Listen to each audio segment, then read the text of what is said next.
जो विश्व की उत्पत्ति स्थिति, रुद्र संहिता से शुरू करते हैं जी। जो विश्व की उत्पत्ति स्थिति और लय आदि के एकमात्र कारण है, गौरी गिरजा कुमारी उमा के पति हैं, तत्वज्ञ है, जिनकी कीर्ति का कहीं अंत नहीं है, जो माया के आश्रय होकर भी उससे अत्यंत दूर है तथा जिनका स्वरूप अचिंत्य है, उन विमल बोध स्वरूप भगवान शिव को मैं प्रणाम करती हूँ। मैं स्वभाव से ही उन अनादि शांत स्वरूप एकमात्र पुरुषोत्तम शिव की वंदना करता हूँ, जो अपनी माया से इस संपूर्ण विश्व की सृष्टि करके आकाश की भांति इसके भीतर और बाहर भी स्थित है। जैसे लोहा चुंबक से आकृष्ट होकर उसके पास ही लटका रहता है,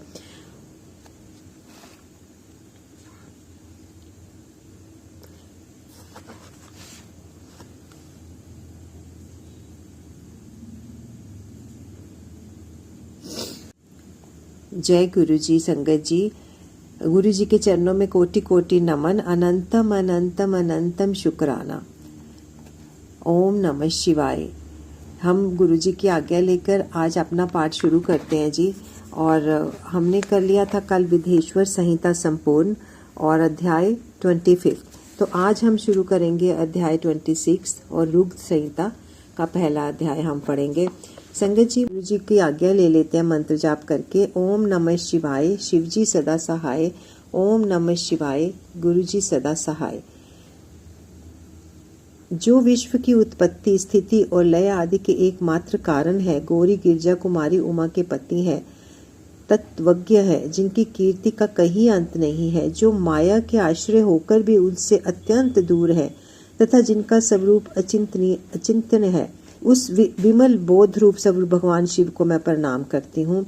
मैं स्वभाव से ही उस अनादि शांत स्वरूप एकमात्र पुरुषोत्तम शिव की वंदना करती हूँ, जो अपनी माया से इन संपूर्ण विश्व की सृष्टि करके आकाश की भांति इसके भीतर और बाहर भी स्थित है।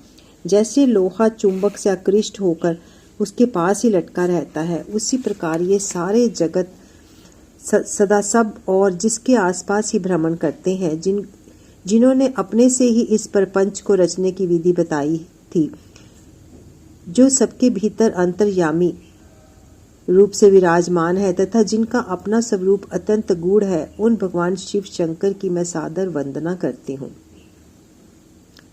व्यास जी कहते हैं, जगत के पिता भगवान शिव, जगन माता कल्याणमयी पार्वती तथा उनके पुत्र गणेश जी को नमस्कार करके हम इस पुराण का वर्णन करते हैं। एक समय की बात है, नैमिषारण्य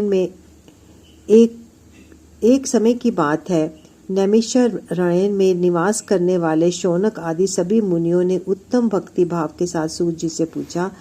ऋषि बोले, महाभाग सूत जी, विधेश्वर संहिता की जो साध्य साधन खंड नाम वाली शुभ एवं उत्तम कथा है, उसे हम लोगों ने सुन लिया। उसका आदि भाग बहुत ही रमणीय है तथा वह शिव भक्तों पर भगवान शिव का वात्सल्य स्नेह प्रकट करने वाली है।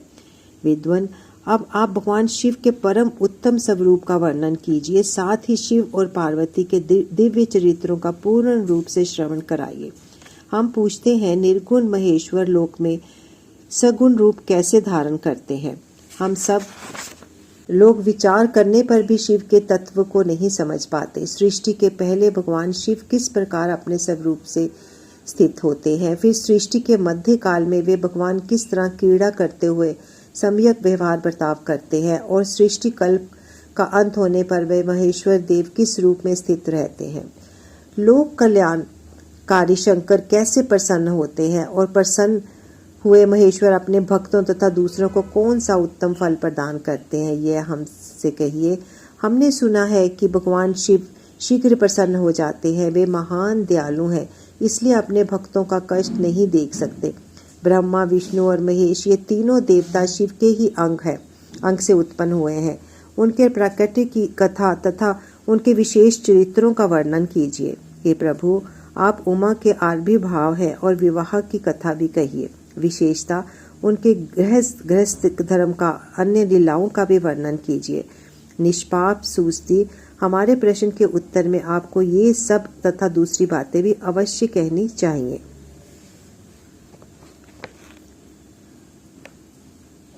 सूजी ने कहा, मुनीश्वरों, आप लोगों ने बड़ी उत्तम बात पूछी है। भगवान सदाशिव की कथा में आप लोगों की जो आंतरिक निष्ठा हुई है उसके लिए आप धन्यवाद के पात्र हैं। ब्राह्मणों, भगवान शंकर का गुणानुवाद सात्विक, राजस और तामस तीनों ही प्रकृति के मनुष्यों को सदा आनंद प्रदान करने वाला है। पशुओं की हिंसा करने वाले निष्ठुर कसाई के सिवा दूसरा कौन पुरुष उस गुणानुवादक को सुनने से ऊब सकता है जिसके मन में कोई तृष्णा नहीं है। ऐसे महात्मा पुरुष भगवान शिव के उन गुणों का गान करते हैं, क्योंकि वह गुणावली संसार रूपी रोग की दवा है। मन तथा कानों को प्रिय लगने वाली संपूर्ण मनोरथों को देने वाली है। ब्राह्मणों, आप लोगों के प्रश्न के अनुसार मैं यथा बुद्धि प्रयत्न पूर्वक शिव लीला का वर्णन करता हूँ। आप आदर पूर्वक सुने। जैसे आप लोग पूछ रहे हैं उसी प्रकार देवर्षि नारद जी ने शिव रूपी भगवान विष्णु से प्रेरित होकर अपने पिता से पूछा था। अपने पुत्र नारद का प्रश्न सुनकर शिव भक्त ब्रह्मा जी का चित्त प्रसन्न हो गया और वे उन मुनीश्वरोमणि को हर्ष प्रदान करते हुए प्रेम पूर्वक भगवान शिव के यश का गान करने लगे। एक समय की बात है, मुनि शिरोमणि विप्रवर नारद जी ने, जो ब्रह्मा जी के पुत्र हैं, विनीत चित्त हो तपस्या में मन लगाया।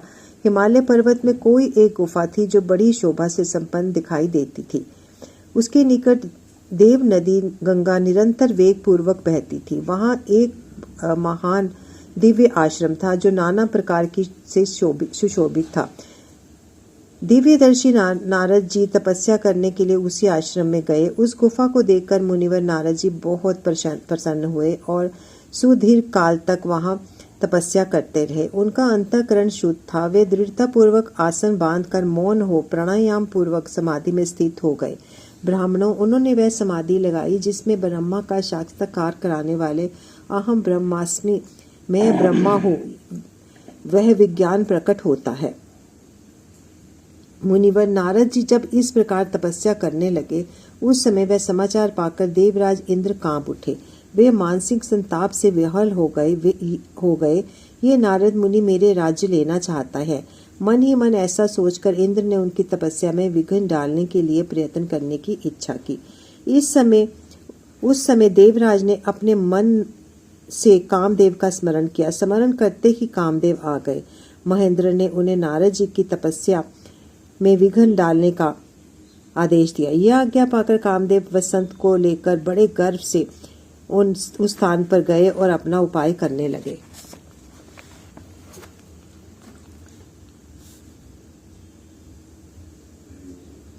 उन्होंने वहां शीघ्र ही अपनी सारी कलाएं रच डाली। वसंत ने भी मदमस्त होकर अपना प्रभाव अनेक प्रकार से प्रकट किया। मुनिवरों, कामदेव और वसंत के अथक प्रयत्न करने पर भी नारद मुनि के चित्त में विकार नहीं उत्पन्न हुआ। महादेव जी के अनुग्रह से उन दोनों का गर्व चूर्ण हो गया। शौनक आदि महर्षियों, ऐसा होने में जो कारण था उसे आदर पूर्वक सुने। महादेव जी की कृपा से ही नारद मुनि पर कामदेव का कोई प्रभाव नहीं हुआ। पहले उसी आश्रम में काम शत्रु भगवान शिव ने उत्तम तपस्या की थी और वहीं उन्होंने मुनियों की तपस्या का नाश करने वाले कामदेव को शीघ्र ही भस्म कर डाला था। उस समय रति ने कामदेव को पुनः जीवित करने के लिए देवताओं से प्रार्थना की। तब देवताओं ने समस्त लोगों का कल्याण करने वाले भगवान शंकर से याचना की। उनकी याचना करने पर वे बोले, देवताओं, कुछ समय व्यतीत होने के बाद कामदेव जीवित तो हो जाएंगे, परंतु यहाँ उनका कोई उपाय नहीं चल सकेगा। अमरगण वहां खड़े होकर लोग चारों ओर जिनकी जितनी दूर तक की भूमि को नेत्र से देख पाते हैं, वहां तक कामदेव के बाणों का प्रभाव नहीं चल सकेगा, इसमें संशय नहीं है। भगवान शंकर की इस उक्ति के अनुसार उस समय वहां नारद जी के प्रति कामदेव का निजी प्रभाव मिथ्या सिद्ध हुआ। वे शीघ्र ही स्वर्गलोक में इंद्र के पास लौट गए। वहां कामदेव ने अपना सारा वृतांत और मुनि का प्रभाव कह सुनाया। तत्पश्चात इंद्र की आज्ञा से वे वसंत के साथ अपने स्थान को लौट गए। उस समय देवराज को बड़ा विस्मय हुआ। उन्होंने नारद जी की भूरी भूरी प्रशंसा की, परंतु शिव की माया से मोहित होने के कारण वे उस पूर्व वृत्तांत को स्मरण न कर सके।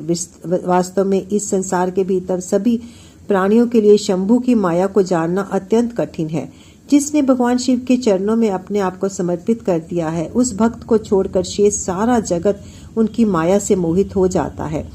नारद जी भी भगवान शंकर की कृपा से वहां चिरकाल तक तपस्या में लगे रहे। जब उन्होंने अपनी तपस्या को पूर्ण हुए समझा, तब वे मुनि उनसे विरत हो गए।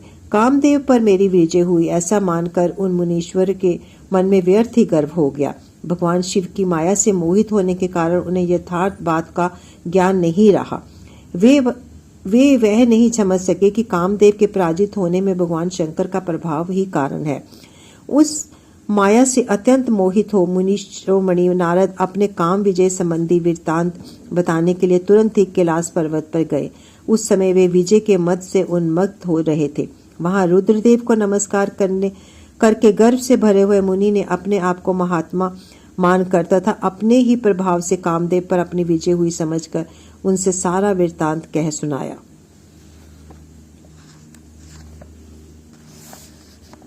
वह यह सुनकर भक्त वत्सल भगवान शंकर ने नारद जी से, जो अपनी शिव की ही माया से मोहित होने के कारण काम विजय के यथार्थ कारण को नहीं जानते थे और अपने विवेक को भी खो बैठे थे, कहा। रुद्र बोले, तात नारद, तुम बड़े विद्वान हो, धन्यवाद के पात्र हो, परंतु मेरी यह बात ध्यान से सुनो। अब से फिर कभी ऐसी बात कहीं भी न कहना, विशेषतः भगवान विष्णु के सामने इसकी चर्चा कदापि न करना। तुमने मुझसे अपना जो वृत्तांत बताया है उसे पूछने पर भी दूसरों के सामने ना कहना। यह सिद्धि संबंधी वृत्तांत सर्वथा गुप्त रखने योग्य है, इसे कभी किसी पर प्रकट नहीं करना चाहिए। तुम मुझे विशेष प्रिय हो, इसलिए अधिक जोर देकर मैं तुम्हें यह शिक्षा देता हूँ और इसे ना कहने की आज्ञा देता हूँ, क्योंकि तुम भगवान विष्णु के भक्त हो और उनके भक्त होते हुए ही मेरे अत्यंत अनुगामी हो। इस प्रकार बहुत कुछ कहकर संसार की सृष्टि करने वाले भगवान रुद्र ने नारद जी को शिक्षा दी। अपने वृत्तांत को गुप्त रखने के लिए उन्हें समझाया बुझाया, परंतु वे तो शिव की माया से मोहित थे, इसलिए उन्होंने उनकी दी हुई शिक्षा को अपने लिए हितकर नहीं माना।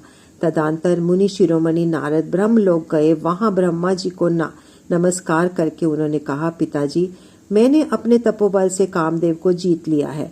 उनकी यह बात सुनकर ब्रह्मा जी ने भगवान शिव के चरणाबिंदु का चिंतन किया और सारा कारण जानकर अपने पुत्र को यह सब कहने से मना किया।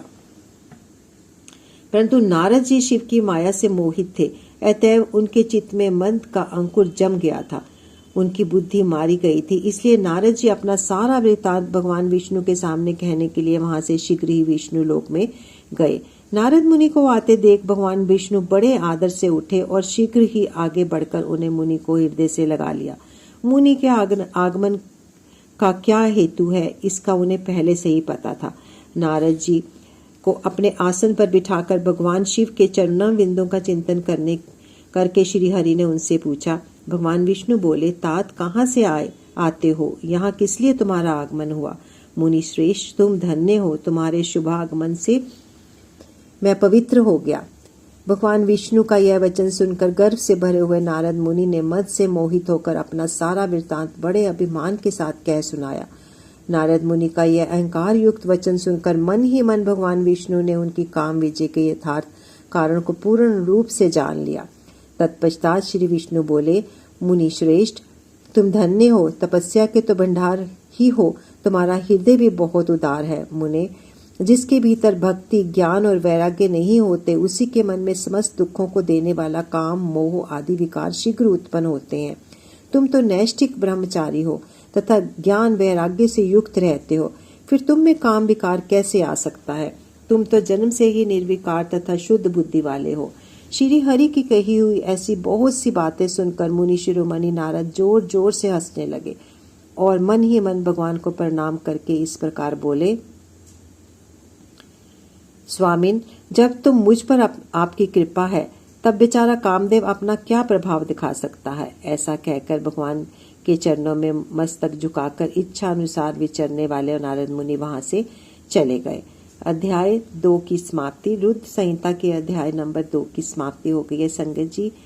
और हम अपना यहीं पर विराम करते हैं।